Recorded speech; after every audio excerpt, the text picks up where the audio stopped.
Many political writers are actively writing nowadays, probably the lockdown spurs them to do so. One of them is my friend Razak Khan. He recently wrote a piece in Free Malaysia Today that UMNO must rid itself of warlords if they are to be accepted by the people. Cut the gangrene, he thundered. A week before that, Diem Zainuddin, himself a warlord of immense power, said the same thing. Who are actually the warlords? It will be helpful if we know the name of UMNO leaders who should be deposed. Are they referring to those facing criminal charges like Zahid Hamidi, Tengku Adnan, and Najib Razak? A warlord in the Middle Ages is someone with military power and sits high in the feudal hierarchy, just below the monarch. They were the shoguns in Japan, followed by the daimyos, and the knights and the dukes in feudal Europe. The lower strata were the peasants and the serfs. Now in the world of organized crime we have the Godfather, who wields power and influence, without the formality of power. Political organizations are no different. They have a hierarchy of leaders.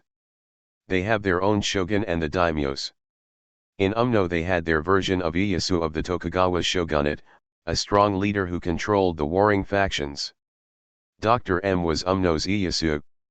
He was the first UMNO shogun. Tokugawa only ended when the Satsuma and the Chosu combined forces to enable the ascension of a teenage emperor Meiji 240 years later. UMNO too lost power when its own shogun Dr. M combined forces with PKR and DAP shoguns. Only a strong shogun can exercise control of the members and voters. They need to have established network within the political organization, and by their patronage they are in control of key levers of power. Naturally they need huge sums of money for that purpose, not to mention to fund the elections. Please do not belittle the warlords, for they are an essential part of any political structure throughout the ages. Dr. Mahathir, ably assisted by Diem, is the most powerful shogun in UMNO's history. For over 3 decades they were in complete control of the party and its resources. Why do you think he was able to dictate who succeeded him and who should be removed? He was able to freely criticize any incumbent prime minister without consequences to himself. He was that powerful. According to sources he was behind the Sheraton move to bring UMNO and others willing to submit to him, into the fold of Bersatu. He was on the road to have UMNO operate under his new party. Unfortunately he was upended by his own right-hand daimyo, who is now the shogun for Bersatu. Najib Razak is also a shogun in UMNO. When he became PM in 2009 he knew very early the control of the party and its resources were still in the hands of Dr. M and his daimyos in UMNO. He knew that he could not be independent of Dr. M unless he built his own financial resources to be a strong shogun in UMNO. He did not want the crooked bridge and he did not want Proton to continue to bleed the country. A turf war began to take shape. He courted the Saudi King Abdullah, who gave him generously, although the court did not believe the story. He wanted 1MDB to succeed so he could use the sovereign fund to develop the country and the poorer segments of society, the B40 who are actually like the peasant class of the old days. But he did not expect those closest to him, and his trusted lieutenants, to betray him. Jolo was more sophisticated and devious than most people expect of a young man. I think Jolo was working with Najib for sure, but at the same time, working with Najib's enemies, without Najib even knowing. That's why he could not be found. But that's just my hunch. Coming back to UMNO. What do the members have to do? Remove Najib the shogun himself because he is facing multiple criminal charges? It is not so simple.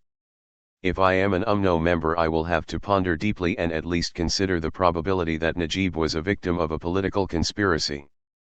Maybe he does not deserve the label a thief and a kleptocrat that the former shogun had used on him.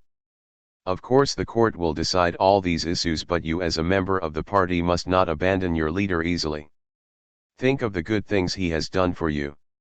Look at the facts and wear the hat of a juror and decide for yourself if your shogun would take a bribe of 42 million, and put the money into his account, when you know that shoguns do not take 42 million, but more like 400 million at any one time. Your shogun had been dragged to court many times, but he was unflappable and always looks patient, calm and relaxed, displaying exemplary personal character worthy of a shogun. He has always told friends that he will clear his name. If you believe him, then you must stand up and defend him, and not let his enemies cloud your judgment. If on the other hand you believe he is a kleptocrat and a thief, then by all means abandon him and join Bersatu. I am assuming you believe the leaders in Bersatu do not take political donations, never offered bribes to entice support, always pay their taxes and never abused their power. That's for you to reflect and ponder. Do I have answers on how to revive BN and UMNO? I don't, but I am certain it is not by removing Najib Razak. I am more inclined to believe UMNO and BN have better chances of coming back to power if you make him stronger and he leads the charge. But then, I am not an UMNO member, so what do I know?